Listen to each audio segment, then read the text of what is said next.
మహాత్మా గాంధీ జన్మస్థలం అలాగైనా చూసి వచ్చాను. అక్కడికి వెళితే నేను అప్పుడు కాలేజీలో లెక్చరర్గా పనిచేస్తున్నాను. మామగారు మీరు వచ్చి చూచి ఇది సరే అంటే నేను వివాహం చేసుకుంటాను, అప్పటి వరకు ఇది జరగదని రాశాడు. నేను అన్నాను, కాలేజీలో పనిచేస్తున్నానయ్యా, మరి ఇన్ని రోజులు గుజరాత్ వెళ్ళి మళ్ళీ తిరిగి రావడానికి నాకు సమయం దొరకదు గనక నీవు ఏమనుకోవద్దు, పెద్దలను పంపిస్తున్నాను, జరిగించు నీ వివాహం, తేదీని ఏర్పాటు చేయమన్నాను. అనేసరికి అదేం కుదరదు, మీరు వస్తేనే గాని కుదరదంటూ విమానం టికెట్ పంపించాడు.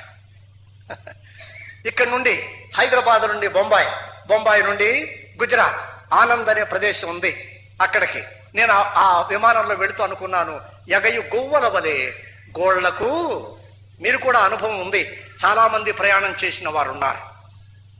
గోళ్ల వలె అనగా ఎగయు గొవ్వల వలె గోళ్లకు చక్కగా చేరుకున్నారట. ఎవరు వీరు? ఎంత మంచి మాట. విమానాలు వస్తాయి, వీటిలో ప్రయాణం చేస్తారు, గూటికి ఇంటికి చేరుకుంటారు. గమనించారా? ఇక్కడ మరో అర్థం ఉంది, అది కూడా చెబుతాను వినండి. ప్రభు అయిన యేసు రెండవసారి మధ్యాకాశములోనికి వచ్చినప్పుడు క్రీస్తునందుండి మృతులైన వారు, రక్షించబడిన విశ్వాసులు మహిమ దేహములతో గూటికి వెళ్ళిపోతారు, పైకి ఆయనను చేరుకుంటారు. ఇది ఒక ఆత్మ సంబంధమైన అర్థం. ప్రభువు నమ్మిన వారు వెళ్ళిపోతారు, మధ్యాకాశంలోనికి వెళతారు. కనుక మీరు గమనించారా, ఆటమ్ బాంబ్స్ అంచె దినాలలో వస్తాయి, విమానాలు వస్తాయి. నేను ఒక మాట చెబుతున్నాను వినండి. ఇది యెషయా క్రీస్తు ప్రభు రాకముందు 600 సంవత్సరాలకు ముందుగా రాశాడు. అంటే ఇప్పటికి దాదాపుగా 2600 సంవత్సరాలకు ముందుగా ఎప్పుడో రాశాడు. ఇలా మనుషులు పైకి ఆకాశంలో ఎగురుతారయ్యా రాయమంటే ఏ రాస్తాను చెప్పండి? ఇది పరిశుద్ధాత్మ దేవుడు రాయించిన మాటలు. ఇది విమానాల్లో అంత్య దినాల్లో మనుషులు గోళ్లకు వెళతారని, ఇళ్లకు వెళతారని, ఒక ప్రదేశం నుండి మరో ప్రదేశానికి గాలిలో ఎగిరి వెళతారని దేవుని యొక్క గ్రంథం చక్కగా సాక్ష్యం ఇస్తుంది. విమానం చూసినప్పుడు మీ పిల్లల పుస్తకాల్లోనైనా విమానం చూస్తే అక్కడ ఒక మాట రాసేయండి, ఏమని? రెండవ రాకడ. అయిపోయింది, కాలం సంపూర్ణమైపోయింది, ప్రభు అయిన దేవుడు మరలా తిరిగి వస్తూ ఉన్నాడు. అదిగో గమనించారా? నహూము గ్రంథం మీకు దొరుకుతుందా? పాత నిబంధన చూడండి, నహూము గ్రంథం, చిన్న గ్రంథం, అది ఒక్క వచనం చదువుదాం. 2వ అధ్యాయం 3-4 వచనాలు దయచేసి చదవండి. 2వ అధ్యాయం 3-4 వచనాలు. ఆ గ్రంథం అలాగే ఉంచితే మరో వచనం చెబుతాను. నహూము గ్రంథం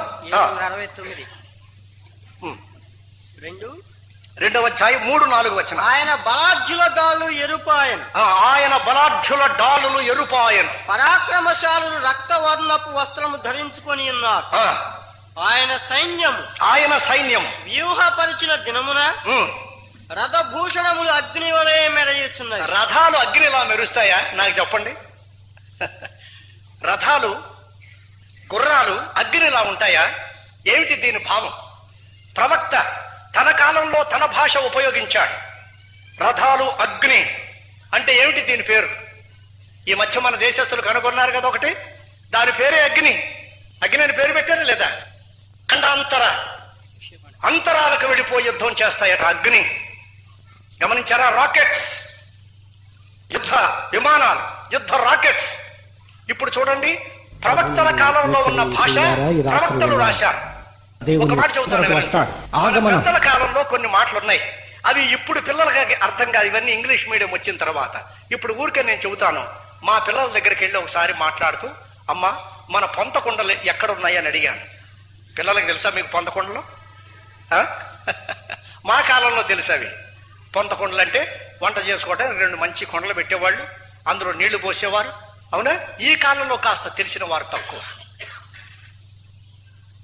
ఉదయం లేవగానే ఇప్పుడు పేస్ట్, కాస్త వేస్ట్, ఏవేమో వేస్తున్నారు మొత్తానికి. మా కాలంలో లేవగానే కచ్చికలు, బూడిద కచ్చికలు తెలుసమ్మా మీకు? 10th క్లాస్, ఇంటర్మీడియట్, కష్టమే. ఎందువల్లంటే ఆ కాలపు భాష వేరు, ఈ కాలపు భాష వేరు. అందువల్ల ఈ కాలపు భాష వాళ్ళకి చాలా తక్కువ. అంటే పూర్వకాలం వాడిన వాళ్ళు ఆ భాష ఇప్పుడు వారికి తక్కువగా తెలుస్తుంది. అలాగే చాలా అనేకమైన మాటలు మనం చెప్పవచ్చు ఇలా. అందువల్ల ప్రవక్తల కాలం నాడు వాడే భాష వేరు. వారేమంటున్నారు? ఏవో రథాలు వెళుతున్నాయట, గుర్రాలు వెళుతున్నాయి, వాటి నోట అగ్ని. ఏమిటా అగ్ని? మన దేశస్తులు కూడా కనిపెట్టారు చూశారా, రాకెట్, అగ్ని అని పేరు పెట్టారు. ఇంగ్లీష్ లో మిసైల్స్ అన్నారు, గమనించారా? శత్రువును కొట్టడానికి ఈ దేశం నుండి ఉపయోగించేవి అగ్ని. ఏనాడో ప్రవక్త సెలవిచ్చిన మాట ఈనాడు నెరవేరుతున్నాయి. దేశాలు ఒకరితో ఒకరికి పొసగక వారిని వీరు చంపుకోవటానికి ఉపయోగించే మిసైల్స్, ఇలాంటివన్నీ. తర్వాత చదవండి ఇంకా ఏమన్నాడు, అదే యోవేల్ ఇంకేం చెబుతున్నాడు. క్షమించండి, నహూం. చదువు నాయన, 3వ అధ్యాయం 2వ అధ్యాయం 3-4 వచనాలు త్వరగా. రథభూషణ అగ్ని వలె మెరయుచున్నవి, సరళ దారుమయమైన ఈటెలు ఆడుచున్నవి. వీధులలో రథములు మిక్కిలి తొందరగా పోవుచున్నవి. గమనించారా? వీధులలో రథములు ఏమిటవి? వీధులలో రథములు, రాజమార్గములో రథములు రాజమార్గములలో రథములు ఒకదాని మీద ఒకటి పడుచు. మీకు అర్థం అవటల్లా, నేను చెప్తాను ఏమిటంటే మన భాషలో చెబుతాను. లారీ వెళ్ళి ఆర్టీసీ బస్సును కొట్టుకుంది. లారీ ఒక రథం, ఆర్టీసీ బస్సు ఒక రథం. వారి కాలపు భాష అది రథం, మన కాలపు భాష ఆర్టీసీ బస్ నాడు. వీధులలో రథములు. నేను మా ఊరు నుంచి రథంలో వచ్చాను ఇక్కడికి. ఏమిటి దాని పేరు? చిన్న కారు అన్నాం, అవునా? ఆ ప్రవక్త కాలంలో రథమని పేరు పెట్టాడు, మనమేమో చిన్న కారు అన్నాం. మీరు వెళ్ళేటప్పుడు కొందరు గవర్నమెంట్ రథంలో వెళతారు. ఏమిటది? మన ఇంతకు పూర్వ ముఖ్యమంత్రి గారు అదే పేరు పెట్టాడు కదా, చైతన్య రథం. రథమే ప్రవక్త వాడిన భాష. మన ముఖ్యమంత్రి గారు ఎంత బాగా ఉపయోగించారు, చిరస్మరణీయమైన భాష. వీధులలో రథములు పరిగెత్తుచున్నవి. పరిగెడతనే లేవా?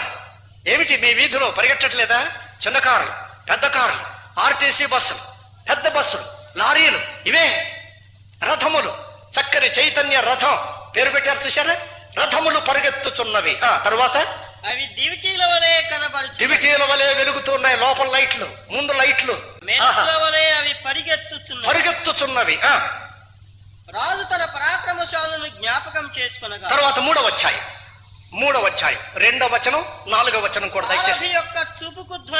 సారథి యొక్క చూపుకు ధ్వనియు, చక్రముల ధ్వనియు, గుర్రముల తొక్కుడు ధ్వనియు, వడిగా పరిగెత్తు రథముల ధ్వనియు వినబడుచున్నవి. గమనించారా?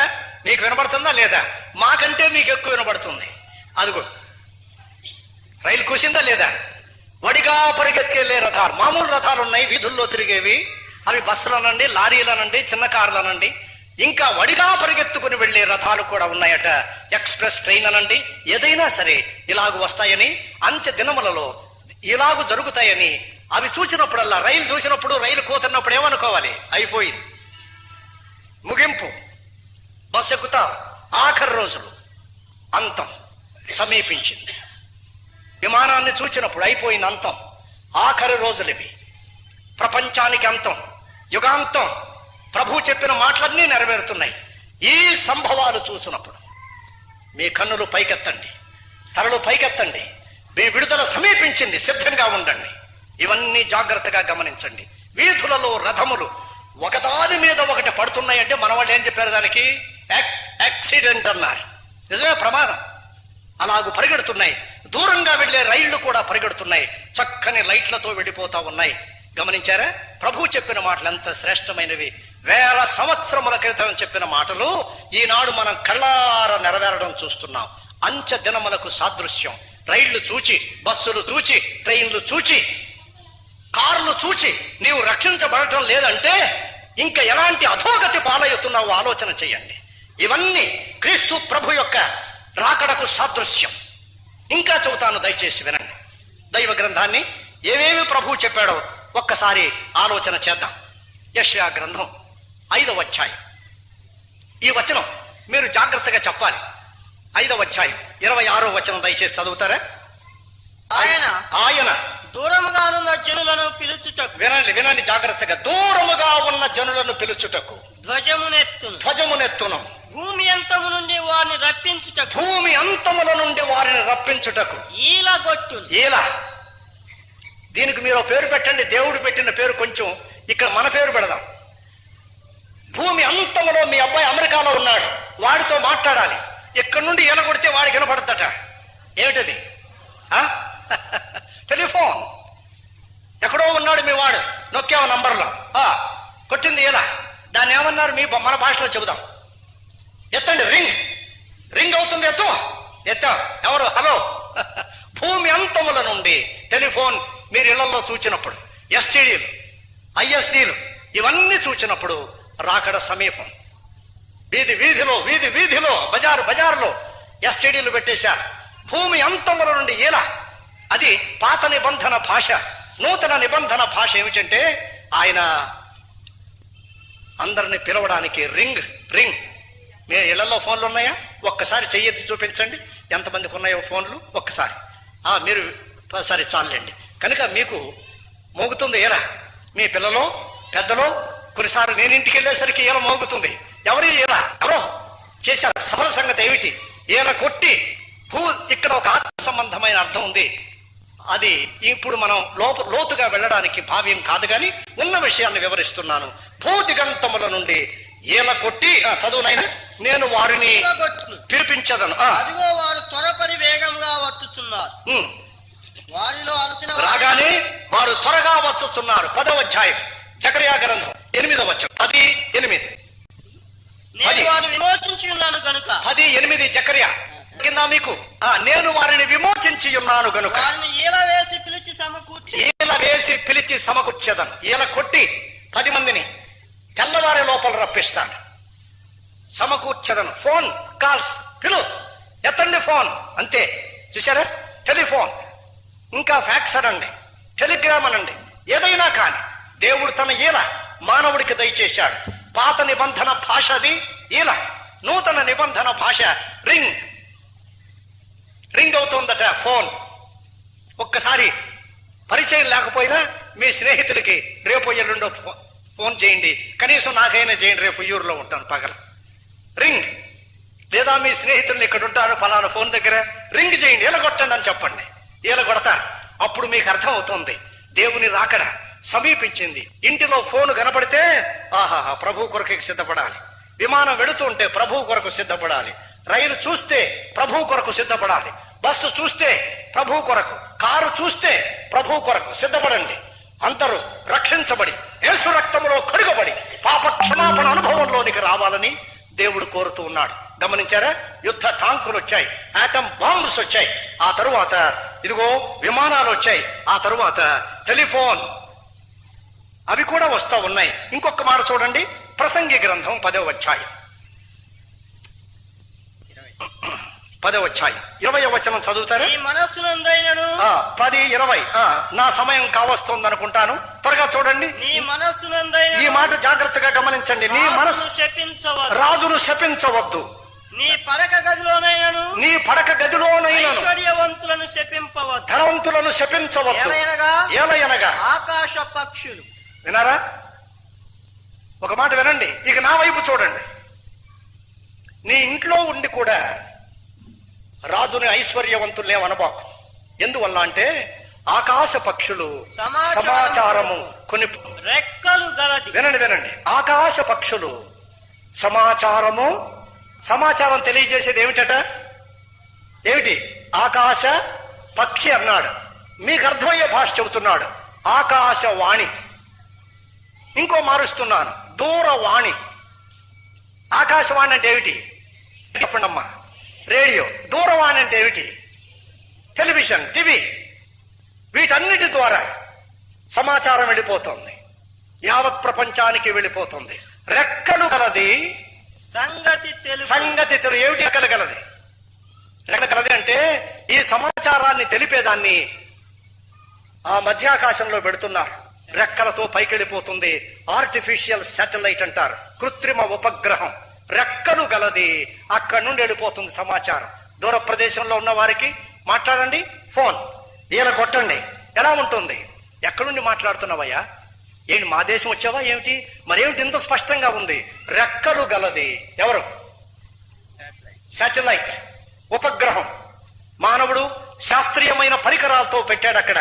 దానిలోకి వెళ్ళిపోతున్న మనం మాట్లాడే మాట, ఎవరితో మాట్లాడుతున్నామో అక్కడికి వెళ్ళిపోతుంది. గమనించారా? ఇవేదో మనుషుడు అనుకుంటాడు మేము సాధించిన గొప్ప విషయాలు అంటాడు. నేను అంటున్నాను, దేవుడు నీకు ఇచ్చిన తెలివి, అంత్య దినములలో టీవీ వస్తోందని దేవుడు సెలవిచ్చిన మాటలు. ఇంకా కొంచెం లోతుకు కూడా వెళ్ళగలం మీకు ఓపిక ఉన్నట్లయితే. ఎందువల్లంటే మీకు సిటీ బస్సులతో సమస్య కదా, దూరం వెళ్లే వాళ్ళకి వాక్యం వినాలని ఆశ ఉంటుంది, సిటీ బస్సు పోతుంది అని ఆశ ఉంటుంది. ఇవాళ రేపు దయచేసి నడిచెళ్ళండి, ఏమనుకోబాకండి. దైవ గ్రంథంలో ఒక మాట చెబుతాను, ఎందుకంటే నేను అలా నడిచెళ్ళిన రోజులు చాలా ఉన్నాయి. 21 కిలోమీటర్లు నడిచాను ఒకసారి సువార్త సేవకు వెళ్ళవలసి వచ్చి. మరి 4 కిలోమీటర్లు నడవలేవేమిటి, ఇంటికెళ్తే ఒక ముద్ద ఎక్కువ తింటాం, ఇంక నీకేంటి తినలే తక్కువ. అందువల్ల కీర్తన గ్రంథం ఒక్కసారి చదువుదాం, చూడండి. రెక్కలు గలది సమాచారము తెలియచేయను. 101వ కీర్తన 2వ వచనం. నిర్దోష మార్గమున వివేకముతో ప్రవర్తి 101, 2 అదే నాయన చదువు. నిర్దోష మార్గమున వివేకముతో ప్రవర్తించదు. నీవు ఎప్పుడు నా యొద్దకు వచ్చేదవు? ఎప్పుడు నా యొద్దకు వచ్చేదవు? 3 యథార్థ హృదయంతో నడుచుకో. నా ఇంటను నేను యథార్థ హృదయముతో నడుచుకుందును. నా కన్నుల ఎదుట, ఆ మాట వినండి, నా కన్నుల ఎదుట నేను ఏ దుష్కార్యమును, నా కన్నుల ఎదుట ఏ దుష్కార్యమును నేను.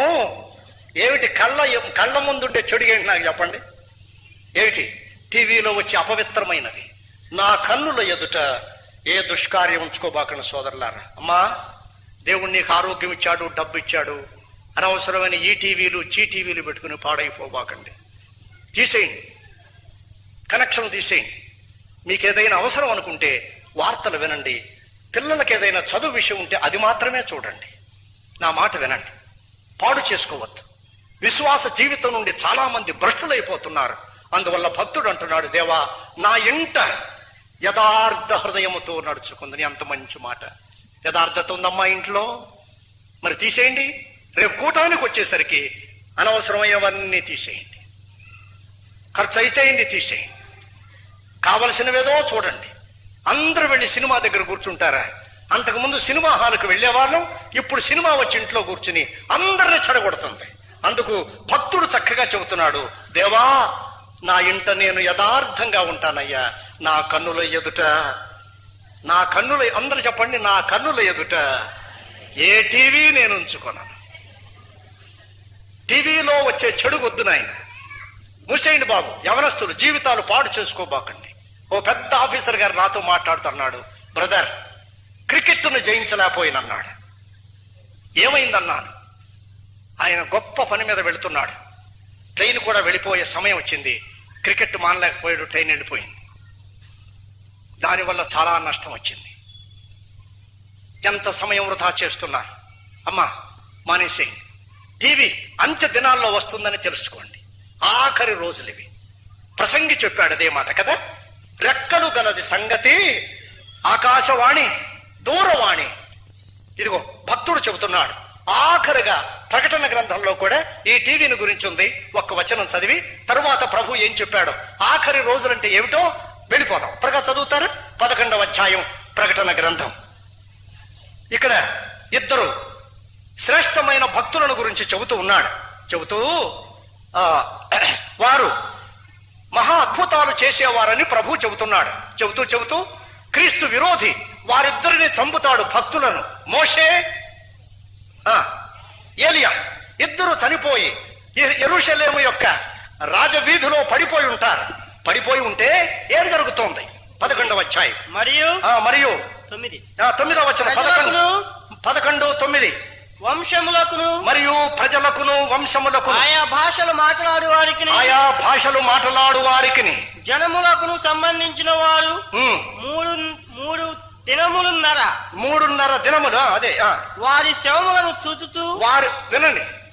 మోషే ఏలియా యొక్క శవాలు రాజవీధిలో, యెరూషలేము రాజవీధిలో పడి ఉంటే 3.5 దినాలు ప్రపంచ ప్రజలు చూస్తారట.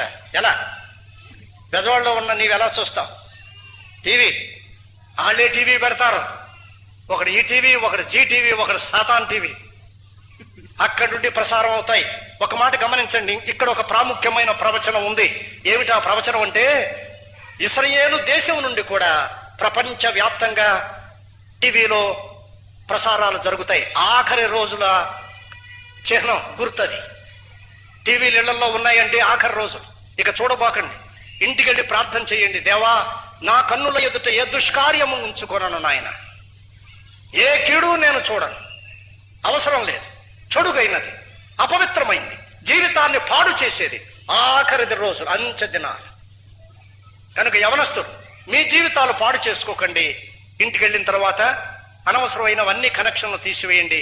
వార్తలు కావాలంటే చూడండి, చదువు సంబంధమైంది ఏదైనా ఉంటే చూడండి, కానీ ఇక టీవీని ఉపయోగించబోకండి. అనవసరంగా క్రికెట్లో పడి పాడైపోబోకండి.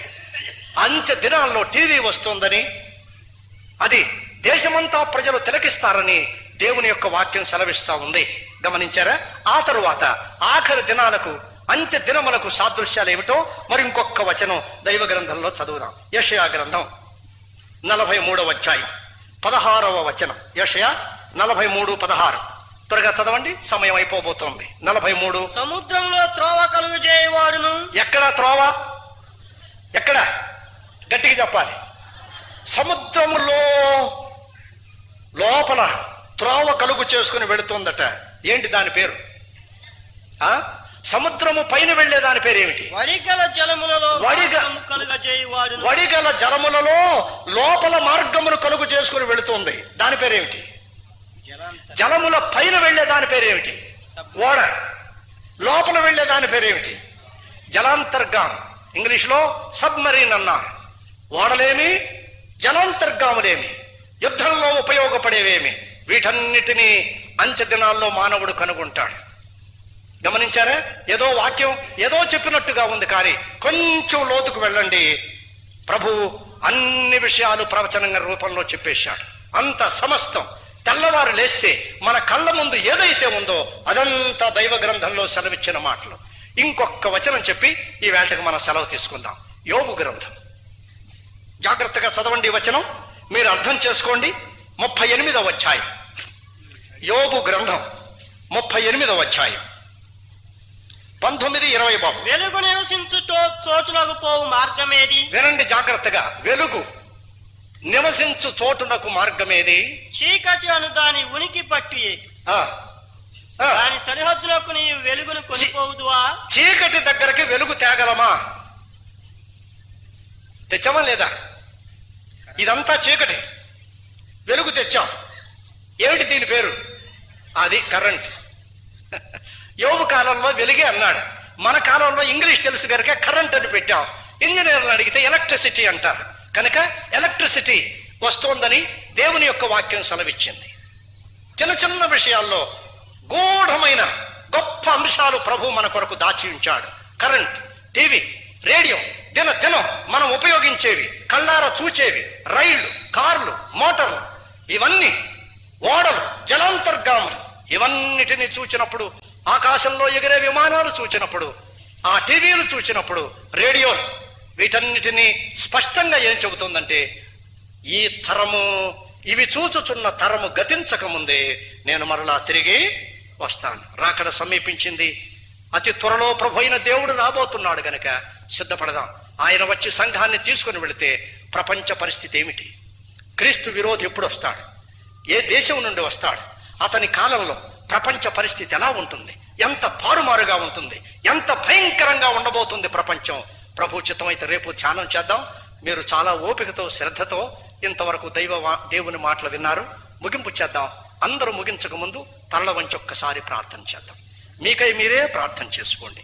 అంచె దినాలకు సూచనగా ఉన్న అన్ని విషయాలు నెరవేరటం కళ్ళారా మనం చూస్తున్నాం గనక ఇక అశ్రద్ధ చెయ్యొద్దు. అశ్రద్ధ చేస్తే నీదే తప్పు, నీదే పాపం, నీ నాశనానికి నీవే ఉత్తరవాదివి. దేవుడు అన్ని సెలవిచ్చినవి నెరవేరాయి. రాకడకు గుర్తులన్నీ చూస్తున్నావు గనుక దేవా, పాపినైనా నన్ను క్షమించు నాయన, నీ శిలువ రక్తములో నన్ను కడిగి శుద్ధీకరించు నాయన. ఆఖరి దినములలో ఉన్నా, ఆఖరి ఘడియలలో ఉన్నా, నాశనమునకు సిద్ధంగా ఉన్నాను. నన్ను రక్షించు. నాలో ఉన్న చెడుగును, పాపమును, దుర్నీతిని, అపవిత్రతను కడిగి శుద్ధీకరించని ఈ రాత్రి వేళ ప్రార్థన చేయండమ్మా. సోదరులారా, ప్రార్థన చేసుకోండి.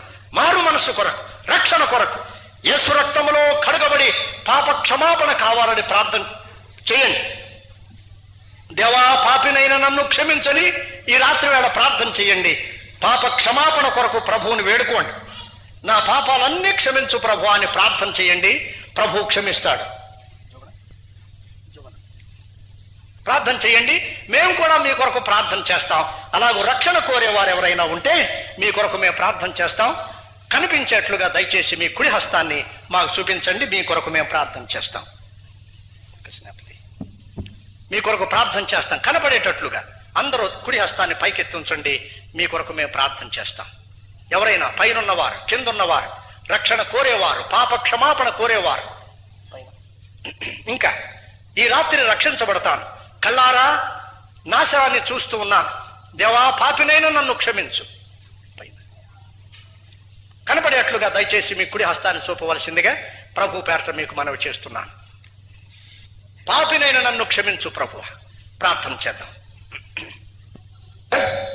బహు దివ్యమైనటువంటి వర్తమానములు మనం వినుచున్నాం గనుక ప్రియమైన దేవుని ప్రజలారా, ఈ అంచె దినాలలో ప్రభు మనకు అనుగ్రహించిన అతి శ్రేష్టమైన సమయం, అనుష ఆడియో వారి యొక్క